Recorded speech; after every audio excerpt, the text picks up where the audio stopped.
નમસ્કાર, હું હર્ષ Rathod, India news ગુજરાતમાં આપનું સ્વાગત છે। સમાચારની શરૂઆત કરીશું કેન્દ્રીય પંચાયતી રાજ મંત્રાલય તથા ગુજરાત સરકારના મહેસૂલ વિભાગ તથા પંચાયત ગ્રામ ગૃહ નિર્માણ અને ગ્રામ્ય વિકાસ વિભાગ દ્વારા સ્વામિત્વ કાર્ડ વિતરણ કાર્યક્રમ યોજવામાં આવ્યો, જેમાં કેન્દ્રીય મંત્રી આરોગ્ય અને પરિવાર કલ્યાણ, રસાયણ અને ખાતર મંત્રાલય જેપી નડ્ડા તેમજ ગુજરાત રાજ્ય મુખ્યમંત્રી ભૂપેન્દ્ર પટેલ તેમજ અમદાવાદ મ્યુનિસિપલ કોર્પોરેશન મેયર તેમજ પ્રમુખ તેમજ જિલ્લા પંચાયત તથા સાંસદ સભ્ય ધારાસભ્યો ઉપસ્થિત રહ્યા હતા, જેમાં પ્રોપર્ટી કાર્ડના વિતરણ અને અન્ય યોજનાઓ લોકો સુધી લાભ મળે અને છેવાડાનું માનવી આ લાભથી વંચિત ન રહે તેને લઈને આયોજન કરવામાં આવ્યું। 2.25 કરોડથી વધુ પ્રોપર્ટી કાર્ડ માઇલસ્ટોન પાર પાડ્યો। 12.23 થી જે વધુ પ્રોપર્ટીઓ કાર્ડ તૈયાર થયા છે। સ્વામિત્વ યોજનાના લાભાર્થીઓના કાર્ડ વિતરણ કાર્યક્રમમાં આપણી સૌની સાથે થોડી જ વખતમાં આપણા વડાપ્રધાન શ્રી વર્ચ્યુઅલ માધ્યમથી જોડાવાના છે। આપણને એમનું માર્ગદર્શન મળવાનું છે, પણ આપણી સૌની સાથે મંચ ઉપર ઉપસ્થિત રાજ્યના સન્માનીય રાજ્યપાલ મહોદય શ્રી આચાર્ય દેવવ્રતજી, ભારતીય જનતા પાર્ટીના યશસ્વી અધ્યક્ષ અને કેન્દ્રીય મંત્રી શ્રી જેપી નડ્ડાજી, મેયર શ્રીમતી પ્રતિભાબેન જૈન, સાંસદ શ્રી હસમુખભાઈ પટેલ, શ્રી દિનેશભાઈ મકવાણા, રાજ્યસભાના સાંસદ શ્રી નરહરિભાઈ અમીર, મારા સાથી ધારાસભ્ય અને શહેરના અધ્યક્ષ શ્રી અમિતભાઈ શાહ, ધારાસભ્ય શ્રી જીતેન્દ્રભાઈ પટેલ, શ્રી હર્ષદભાઈ પટેલ, શ્રી બાબુસિંહ જાદવ, શ્રી હસમુખભાઈ પટેલ, શ્રી કૌશિકભાઈ જૈન, જિલ્લાના અધ્યક્ષ શ્રી હર્ષદગીરી ગોસાઈ, અધિક મુખ્ય સચિવ શ્રીમતી જયંતિ રવિજી, સૌ સચિવશ્રીઓ, કલેક્ટરશ્રી, ડીડીઓશ્રી, ચૂંટાયેલા જનપ્રતિનિધિ, સંગઠનના પદાધિકારી, વર્ચ્યુઅલ માધ્યમથી જોડાયેલા મારા સાથી મંત્રીશ્રીઓ, સાંસદશ્રીઓ, ધારાસભ્યશ્રીનું વડાપ્રધાનશ્રીની વર્ચ્યુઅલ ઉપસ્થિતિમાં થવાનું છે। ટેકનોલોજીના વ્યાપક ઉપયોગથી 100% લાભાર્થી આવરી લેવાની પ્રેરણા વડાપ્રધાનશ્રી આપી છે। વડાપ્રધાન શ્રી નરેન્દ્રભાઈ મોદીના નેતૃત્વમાં સ્વામિત્વ યોજના 2.25 કરોડથી વધુ પ્રોપર્ટી કાર્ડ તૈયાર કરવાનો માઇલસ્ટોન પાર પાડ્યો છે। ગુજરાતમાં 12,23,000થી વધુ પ્રોપર્ટી કાર્ડ તૈયાર થયા છે। વડાપ્રધાન નરેન્દ્ર મોદી દ્વારા સ્વામિત્વ યોજના અંતર્ગત દેશના 50,000 ગામોના 58 લાખ લાભાર્થીઓને પ્રોપર્ટી કાર્ડ વિતરણ કાર્યક્રમનું લોકાર્પણ કરવામાં આવ્યું હતું, જેના પગલે બનાસકાંઠા જિલ્લાના પાલનપુર શહેરમાં વિધાનસભાના અધ્યક્ષ અને ધારાસભ્યોના હસ્તે જિલ્લાના 40,000 લાભાર્થીઓને પ્રોપર્ટી કાર્ડ એનાયત કરવામાં આવ્યા હતા। સ્વામિત્વ યોજના અંતર્ગત બનાસકાંઠા જિલ્લામાં કુલ 1136 ગ્રામ પંચાયતો છે, જે પૈકી સર્વે ઓફ ઇન્ડિયા દ્વારા તમામ ગામોમાં ડ્રોન ફ્લાઇટ કરીને 921 જેટલા ગ્રામ પંચાયતોના પ્રાથમિક નકશા ડીએલઆર કચેરીને સુપરત કરેલ છે। આ 921 જેટલા નકશા જે મળેલા છે એ પૈકી 515 જેટલા ગામમાં પ્રમોલગેશન કરીને અંદાજિત 76,000 જેટલા પ્રોપર્ટી। સ્વામિત્વ યોજના અંતર્ગત દેશના પ્રધાનમંત્રી મોદી સાહેબે ગ્રામીણ ભારતના વસતા નાગરિકોને પોતાની માલિકીપણાનો મકાનનો અધિકાર આપ્યો છે, જેથી કરીને માત્ર અધિકાર મળશે તેવું નહીં, પરંતુ તે પોતાની મિલકત બનવાને કારણે તેમાંથી નવા કોઈ વ્યવસાય કરવા હોય તો બેન્કિંગ માટેના આજે અમને આ સ્વામિત્વ કાર્ડ મળે છે યોજના અંતર્ગત, તો અમે પાંચડાથી આવ્યા છીએ। અમને આ પ્રોપર્ટી કાર્ડનો ખૂબ લાભ મળે છે, ત્યારે સરકારનો ખૂબ આભાર માને છે, જેના કારણે અમને લોન મળવા પાત્ર થશે અને અમે આગળ સિંચાઈ બાબતમાં પણ આગળ વધીશું। આભાર તમારો। નાય મેનાબેન ચેલાભાઈ। કહેવાય છે ને કે લાલચ એક બુરી બલા છે, જો લાલચમાં ફસાઈ ગયા તો હવે સમજી લ્યો ઠગબાજોના હાથે લૂંટાઈ ગયા। આવી જ કંઈક ઘટના બની છે રાજકોટના યુવક સાથે। તો ત્યારે વાત કરીએ તો રાજકોટમાં 12 જેટલા યુવકો દ્વારા યુવકોના અંદાજિત 60 થી 70 લાખ રૂપિયા બ્લોક ઓરા નામની કંપનીમાં ફસાયા હતા, જે બાદ ફરિયાદીઓ દ્વારા મીડિયા સમક્ષ વાત કરતા જણાવ્યું હતું કે થોડા સમય પહેલા સુરેન્દ્રનગરના લીમડી ખાતે બ્લોક ઓરા કંપનીની મીટિંગ મળી હતી, જેમાં એમને રૂપિયા રોકવાનું કહ્યું હતું, જેમાં 1 લાખ સામે 3 લાખ રૂપિયા મળશે તેવી લાલચ પણ આપવામાં આવી હતી અને એમને 400 મહિના સુધી 4000 રૂપિયા મળશે તેવી પણ બાહેધરીઓ આપવામાં આવી હતી। તો જે બાદ ગત 2022માં રોકાણકારો દ્વારા રૂપિયા રોકવામાં આવ્યા હતા। તેના અવેજમાં બ્લોક ઓરા દ્વારા પી બેક નામના ફેક કોઈન ટોકન રૂપે આપવામાં આવ્યા હતા, જેમાં ડોલરના ભાવમાં વધારો થશે તેમ આ કોઈનના પૈસા વધતા જશે તેવી વાત કહેવામાં આવી હતી। પણ 2022ની 4 મહિના પૂરા થઈ જવા છતાં બ્લેક ઓરા નામની જાલી કંપનીમાં માલિકો દ્વારા રોકાણકારોના પૈસા પરત નહીં અપાતા અંતે રોકાણકારો દ્વારા રાજકોટ પોલીસ કમિશનર, ડીજીપી અને ગૃહમંત્રી સુધી લેખિત અરજી કરી ફરિયાદ કરવામાં આવી હતી અને સાથે છેતરપિંડીના ભોગ બનેલ રોકાણકારો દ્વારા વધુમાં જણાવ્યું હતું કે રાજકોટમાંથી તો અમે ખાલી 12 લોકો છીએ, પણ સમગ્ર ગુજરાતની વાત કરીએ તો લગભગ 8000 જેટલા રોકાણકારોએ આ જાલી બ્લેક ઓરા નામની કંપનીમાં તેના રૂપિયા રોક્યા હતા, જેની અંદાજિત કિંમત 250 થી 300 કરોડની આસપાસ થાય છે। જો લોકોએ પોતાના મરણ મૂડી માટે રાખ્યા હતા, અમુક લોકોએ તો પોતાના સપનાનું ઘર પણ વેચ્યું હતું અને ઘણા લોકોએ તો વ્યાજે પૈસા લઈ આ જાલી બ્લેક ઓરા કંપનીમાં પૈસા રોક્યા હતા અને હાલ ગરીબ લોકો સાથે આવડી મોટી છેતરપિંડી થતા રોકાણકારો દ્વારા ઉચ્ચ સ્તરીય રજૂઆત કરવામાં આવી છે અને આવા ઠગબાજો સામે પોલીસ કડક કાર્યવાહી કરે અને ગરીબ લોકોની મરણ મૂડીના પૈસા પરત અપાવે તેવી માંગ કરવામાં આવી હતી। નામના અરજદારની એક અરજી રિસીવ થઈ છે, જેમાં એમના આક્ષેપ બ્લોક ઓરા નામની કંપની અને એમના 5 જે માલિક છે એમના વિરુદ્ધ આક્ષેપ છે। આખી હકીકત એવી છે કે એમાં ફરિયાદી પાસેથી ક્રિપ્ટોકરન્સીમાં રોકાણના બહાને પૈસા લેવામાં આવ્યા હતા અને પછી એમને પૈસા પરત નહીં કરવામાં આવ્યા અને તમામ કંપની બંધ કરીને આરોપી જે છે અહીંથી જતા રહ્યા છે। તો એમના આરોપીઓ વિરુદ્ધ સુરત શહેરમાં ડીસીબી પોલીસ સ્ટેશનમાં પણ ગુનો દાખલ થયેલો છે અને હાલમાં આ બાબતે તપાસ ચાલુ છે કે આ બાબતે નવો ગુનો દાખલ કરવાની જરૂર છે અથવા આરોપી સાથે એક જ બનાવ જે બન્યો છે, જે સુરત શહેરમાં બન્યો છે, આ જ બનાવ છે। તો આ બાબતે તપાસ હાથ ધરવામાં આવી છે।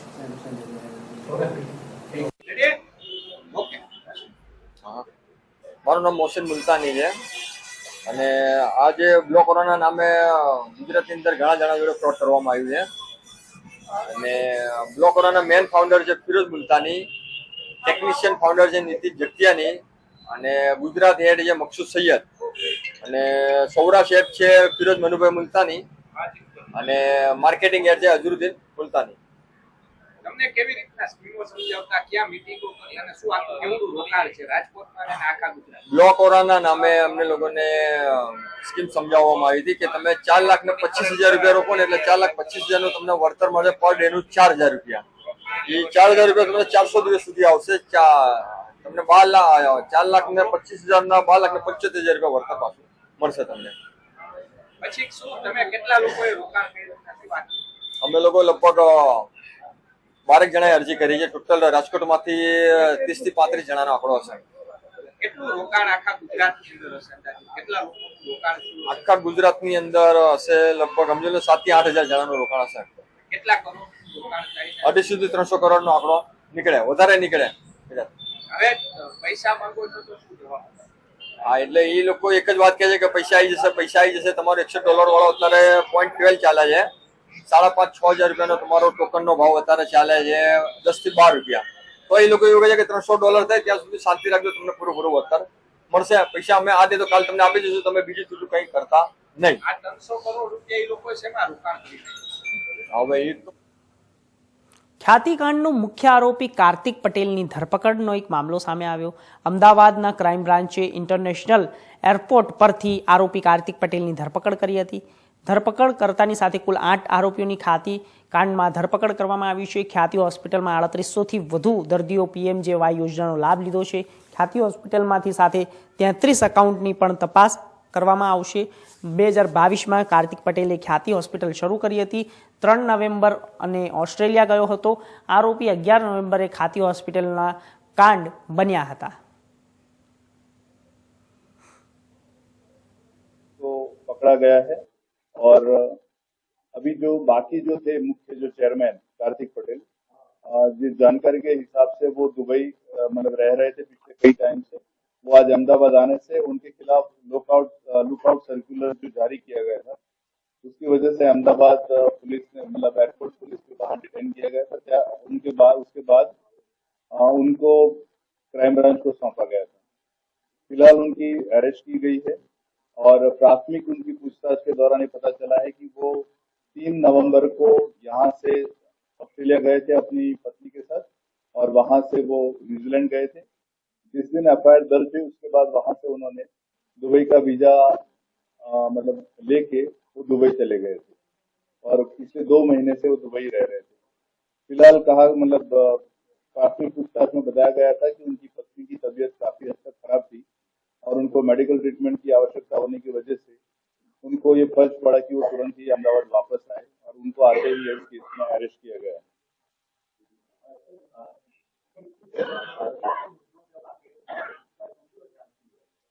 फिलहाल जो इस केस में पहले जो 8 आरोपी अरेस्ट किए गए थे, मतलब अभियुक्त जितने भी पकड़े गए थे, उनके पास से जो भी जानकारी मिली थी, उस जानकारी में ये भी पता चला था कि मतलब कई दर्दियों को लाया गया था फ्री मेडिकल कैंप के मतलब उनका आयोजन करने के बाद और फिर वहां पर उनके साथ जो भी अगर आवश्यकता थी या नहीं थी उनके मतलब कार्डियक ट्रीटमेंट को लेकर स्टैंड रखे जाते थे और उस हिसाब से वो जो आयुष्मान कार्ड और पीएमजे योजना के तहत जो बेनिफिट मिल रहा था उस बेनिफिट में उन्होंने ज्यादा से ज्यादा बेनिफिट हॉस्पिटल को मिले उस तरह से कामगिरी की थी और उसके सिलसिले में काफी सारे सबूत भी हमारे पास प्राप्त हुए हैं।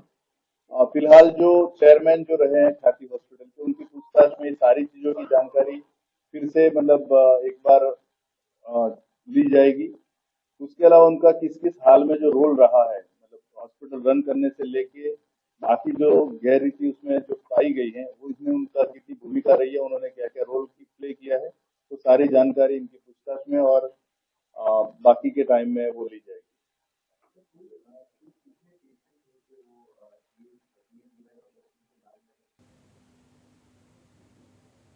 રાજકોટ જિલ્લાના ધોરાજીના ખેડૂતો ભાવ વધારાને કારણે મુશ્કેલીમાં મુકાયા હોવાનું કહેવાય છે।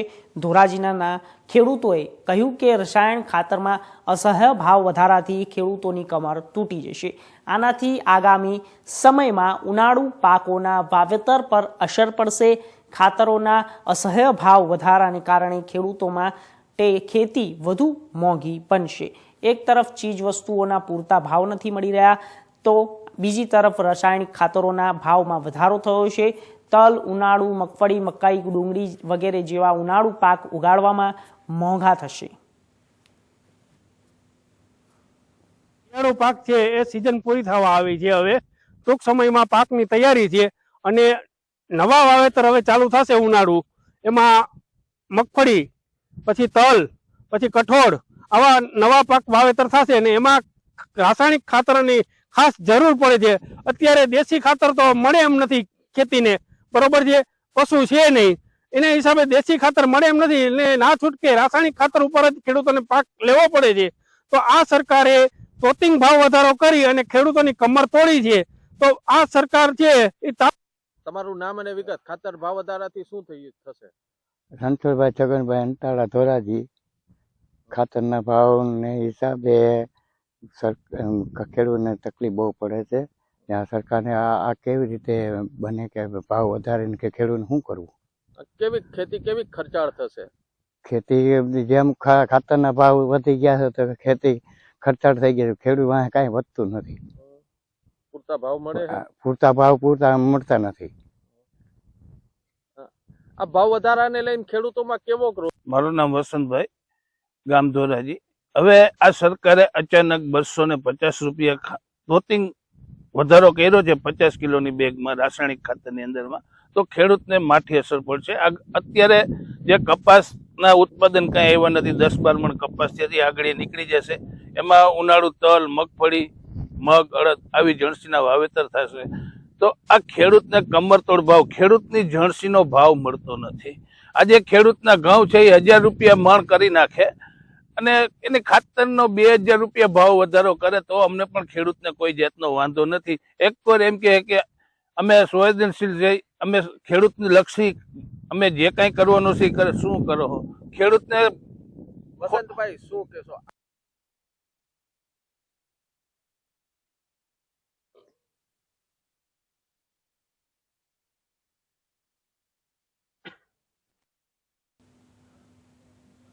ભાવનગર જિલ્લાના ધોધા તાલુકાના હવે વડુકડ ગામે સિદ્ધંદર અને વલુકડ ગામને જોડતા સિત્સર અને અતિ બિસ્માર હાલતમાં જોવા મળ્યો હતો. તો ગ્રામજનોએ તેમજ આજુબાજુના ગામના લોકો ત્રાહિમામ થઈ ગયા હતા અને અનેક વખત રજૂઆત કરવા છતાં નિરાકરણ ન આવતા વાડુકડ તેમજ આજુબાજુના ગ્રામજનોએ ખૂબ મોટી સંખ્યામાં રોડ પર આવીને વિરોધ કર્યો હતો અને સાથે સાથે ગ્રામજનોએ ચીમકી આપી હતી તાત્કાલિક રોડનું કામ શરૂ કરવામાં આવે તો આગામી સમયમાં ઉગ્ર કાર્યક્રમો કરવામાં આવશે. ઘણા સમયથી રોડ ખરાબ છે. માણસોને સ્કૂટર લઈને જવું આવવું અથવા 108 લઈને જવું આવવું હોય તો બહુ તકલીફ પડે છે. અને હવે પછી ચૂંટણી અમારા ગામમાં આવે છે તો ગામનું કહેવું એમ છે કે રોડ નહીં બને તો અમે ચૂંટણી બહિષ્કાર કરીશું. અને અહીંથી નાના કોકરા સુધી આવો નવો રોડ છે ખરાબ. એકે બાજુ હલાય એમ જ નથી. એમ 66 નાના મોટા કોકરા સુધી રોડ ખરાબ જ છે. એમ તમે એકે બાજુ હાલી શકો ને એવો રોડ છે. આ જો એક્સિડન્ટ થાય તો આની જવાબદારી કોણ લે? એટલે તમે તાત્કાલિક આનું નિવારણ લાવો ને હવે નહીં લાવો તો 8 દિવસ પછી અમે સત્તા જામ કરશું હાઈવે ઉપર ચોકડી તાત્કાલિક આનો નિર્ણય લ્યો. રોજ એક્સિડન્ટ થાય છે નાના મોટા બાળકો. અને સ્કૂલે અમારે 2 કિલોમીટર આવેલી છે દૂર. છોકરા આવા જવામાં હું હાલ વડોદરામાં રહું છું. આ રસ્તો બનાને 15 વર્ષ થયા. 15 વર્ષથી અમે કોઈ દિવસ આ રોડ સારો જોયો નથી.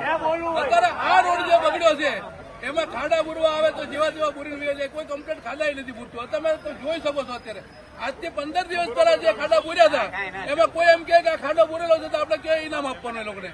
પછી આ રોડની જયારે હોય ત્યારે વાત કરે અમે રજૂઆત લઈને જઈએ ત્યારે કે ભાઈ આ દિવસે આ પાસ થઈ ગયેલો છે એટલા દિવસમાં તમારું આમ થઈ જાય તેમ થઈ જાય આશ્વાસન આપીને અમને કાઢી મૂકે તો અમે આ વસ્તુને હવે બેકારીએ છીએ કે અમારા ગામમાં જે ચૂંટણી આવે છે સરપંચની આખું ગામ ભેગું થઈને એમ કહે છે કે ભાઈ સરપંચને કોઈને ફોર્મ નથી ભરવાનું કોઈ ઉભું નથી રહેવાનું અને ચૂંટણીનો બહિષ્કાર અમે કરશું. તો વહેલી છતાં અમારા સરકારમાં એ માંગણી છે કે આ કોઈ વસ્તુમાં વિવાદમાં પડ્યા વગર જો અમને રજૂઆત થઈને અમારું રજૂઆતનો નિકાલ આપે તો અમારે કોઈ વસ્તુમાં પડવાનું નથી.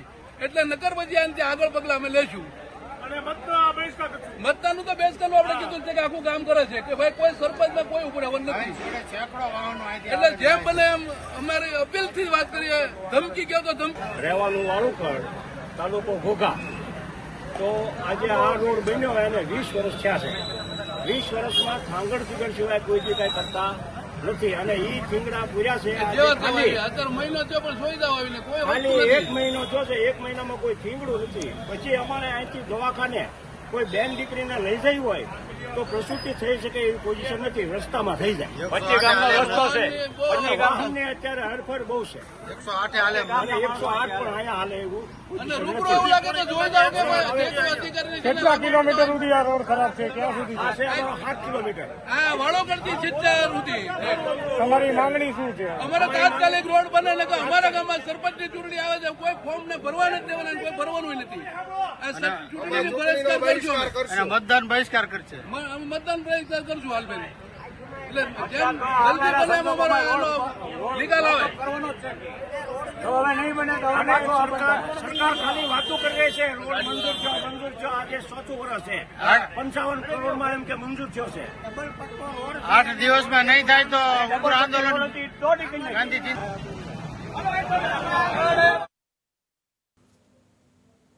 રાજકોટમાં દિવસે ને દિવસે લુખ્ખા તત્વો બેફામ બની રહ્યા છે. ત્યારે રાજકોટ ખાતે પણ ગત 14મી જાન્યુઆરીના રોજ શહેરના આકાશવાણી ચોક નજીક 100 રૂપિયા જેવી નજીવી બાબતે આવારા તત્વો દ્વારા અને અન્ય સાથી લુખ્ખા મિત્રો સાથે રાખીને નકળંગ ટી સ્ટોલ નામની ચાની દુકાન પર પેટ્રોલ બોમ્બ ફેંકીને દુકાનને સળગાવવાની કોશિશ કરવામાં આવી હતી.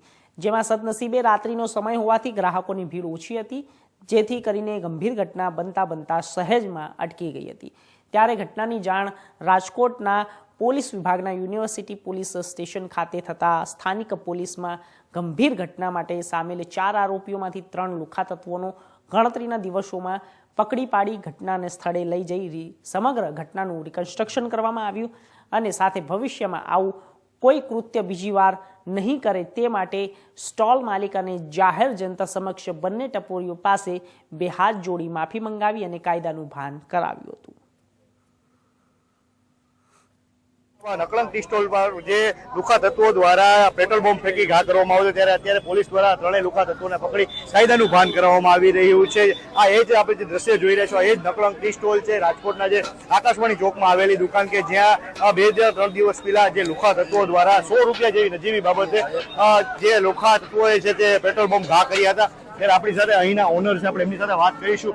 શું કહેશો એમને કે આ જે ઘટના કઈ રીતે બની હતી? ત્યારે આપણી સાથે અહીંના ઓનર છે, એમની સાથે વાત કરીશું કે જે લુખા તત્વો છે કઈ રીતે ત્રાસ લોકો ઉપર કરી રહ્યા છે. ત્યારે અહીંના જે ઓનર છે જે આપણે એમની સાથે વાત કરીશું. શું કહેશો કે આ જે ઘટના બની હતી, શું આખી ઘટના હતી, કઈ રીતે આખી ઘટના બની હતી? દારૂ પીને આવેલા હતા આ લોકો સંક્રાંતિ 14 તારીખે દુકાન ઉપર પૈસા બાબતે બબાલ કરેલી લોકોએ 50 રૂપિયા આપ્યા. એમાંથી લોકોએ બબાલ કરેલી કે અમે 100 રૂપિયા આપેલા. આપણે એને 100 રૂપિયા પાછા આપેલા. એ છતાંય એ લોકો ખોટી બબાલ કરતા હતા કે નહીં હવે 100 રૂપિયા નહીં જોતું, અમારે બધું બંધ કરી દીધું, બધાને છરીયું મારી દેવું, આવું બધું કરતા. અમારા કસ્ટમર જાજા હતા એટલે અમે ધક્કાધુક્કી કરીને લોકોને તગડી મૂકેલા અહીંથી. પછી કલાકોની ગણતરીમાં પાછા આવેલા એ લોકો અને પેટ્રોલની બોટલું ભરી સીધી દુકાન ઉપર ઘા કર્યો લોકો. કેટલા જણા હતા ઘા કરવા ટાણે? કારણ કે આવી જે ઘટના બની હોત તો જો કદાચ એને ઘા કર્યો ને કોઈ ગ્રાહકને લાગત તો બહુ મોટી દુર્ઘટના સર્જાત. ત્યારે કેટલા દુકાનમાં ગ્રાહકો હતા રાત્રિના સમયે? ગ્રાહકો ત્યારે તો હું કે બંધ કરવાનો ટાઈમ હતો ઓછા હતા, આવ્યા ત્યારે એ લોકો વધારે હતા. પછી આવ્યા ત્યારે ટૂંકમાં જયારે બોટલના ઘા કર્યા ત્યારે ગ્રાહક ઓછા હતા. અમને 4 જણા દેખાણા હતા. પછી ઓલી બાજુ કોઈ હોય કે ન હોય ખબર નહીં આપણને, ટૂંકમાં ભાગી ગયેલા બોટલનો ઘા કરી. અત્યારે પોલીસે આ લુખાઓને પકડીને કાયદાનું ભાન કરાવ્યું છે. પોલીસની કામગીરીને કઈ રીતે જોવો છો તમે? પોલીસની કામગીરી બહુ સારી છે, સલ્યુટ કરીએ છીએ આપણે. કમિશનર સાહેબ શ્રી, યુનિવર્સિટી સાહેબ, બધી પોલીસને આપણે સલ્યુટ કરીએ કે આ લોકોને કલાકોની ધોરણોમાં પકડી લીધા અને આને સબક પણ શીખવાડ્યો. આપણી સાથે વ્યક્તિ છે, આપણે એમની સાથે વાત કરીશું. કાકા શું કહેશો તમે, આખી ઘટના કઈ રીતે જોવો છો? પોલીસ અત્યારે જે કામગીરી કરી છે પોલીસની કામગીરી અત્યારે સર બહુ બિરદાવવા લાયક છે. કે આવારા તત્વોને અત્યારે જે અહીંયા સર્વિસ કાઢ્યું અને જે કંઈ અહીંયા અમારી સમક્ષ લઈ આવ્યા અને જે કંઈ બધી માફી મંગાવી એ બદલ અમે યુનિવર્સિટી પોલીસ અને રાજકોટ કમિશનર સાહેબનો ખૂબ ખૂબ આભાર માનીએ છીએ. શું લાગે છે ભવિષ્યમાં આવી ઘટના થાય તો પોલીસે કેવા પગલાં લેવા જોઈએ અને જે ગ્રાહકો હોય છે તેમને કેવી સાવચેતી રાખવી જોઈએ? સાહેબ પોલીસ કમિશનર સાહેબને તમે એવી જ કહેવું છે કે આખા રાજકોટની અંદર આવા લુખા તત્વોનો બહુ ત્રાસ છે. અવારનવાર આવા લુખા તત્વો જ્યાં હોય અહીંયા સરી ચાકા કાઢે અને લોકોને ધમકાવે છે. તો અમારું કહેવાનું સાહેબને એટલું જ છે, કમિશનર સાહેબને, કે આવા લુખા તત્વોને પાઠ ભણાવે જેથી કરીને બીજી વાર આવો બનાવ બનતા એ લોકો અચકાય એવી અમારી નમ્ર વિનંતી છે. ધન્યવાદ. તો આ હતા નકલંગ ટી સ્ટોલના માલિક, જેમનું કહેવાનું છે કે જે રીતે લુખા તત્વો દ્વારા અમારી ઉપર જે હુમલો કરવામાં તેને પોલીસે ગણતરીની કલાકોમાં પકડીને કાયદાનું ભાન કરાવ્યું છે. ત્યારે આવી કોઈ ભવિષ્યમાં ઘટના ન બને તે માટે રાજકોટ પોલીસ આનાથી પણ કડક પગલાં લેવા જોઈએ. પ્રતિક લીમાણી, India news, Rajkot.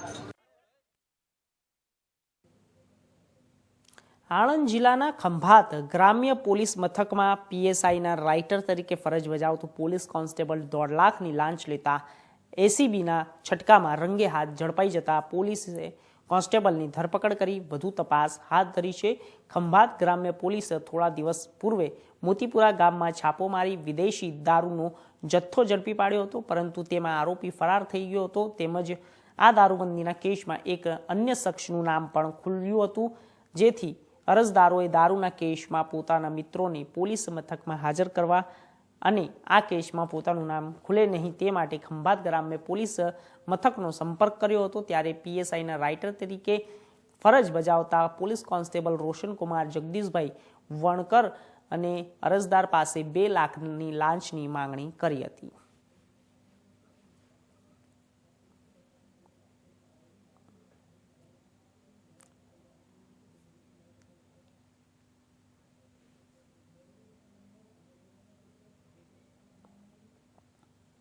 Surendranagar Netram project અંતર્ગત નાખવામાં આવેલા કેમેરાઓ પણ હવે ડમ્પરો સામે કાર્યવાહી થઈ શકે તેવી સિસ્ટમમાં જ નથી. બેફામ દોડતા ડમ્પરો દર 24 કલાકે એક જિંદગી મોતના મુખમાં ધકેલી દે છે. ટ્રાફિક પોલીસે 1 વર્ષમાં 814 ડમ્પરો ડિટેન કરીને 35 લાખનો દંડ વસૂલ્યો. નેત્રમ પ્રોજેક્ટમાં 1882 વાહન ચાલકોને અને મેમાઓ આપવામાં આવ્યા હતા. તો હાલ સમાચારોમાં બસ આટલું જ. દેશ દુનિયાના તમામ સમાચારો માટે જોતા રહો ઇન્ડિયા ન્યૂઝ ગુજરાત. નમસ્કાર.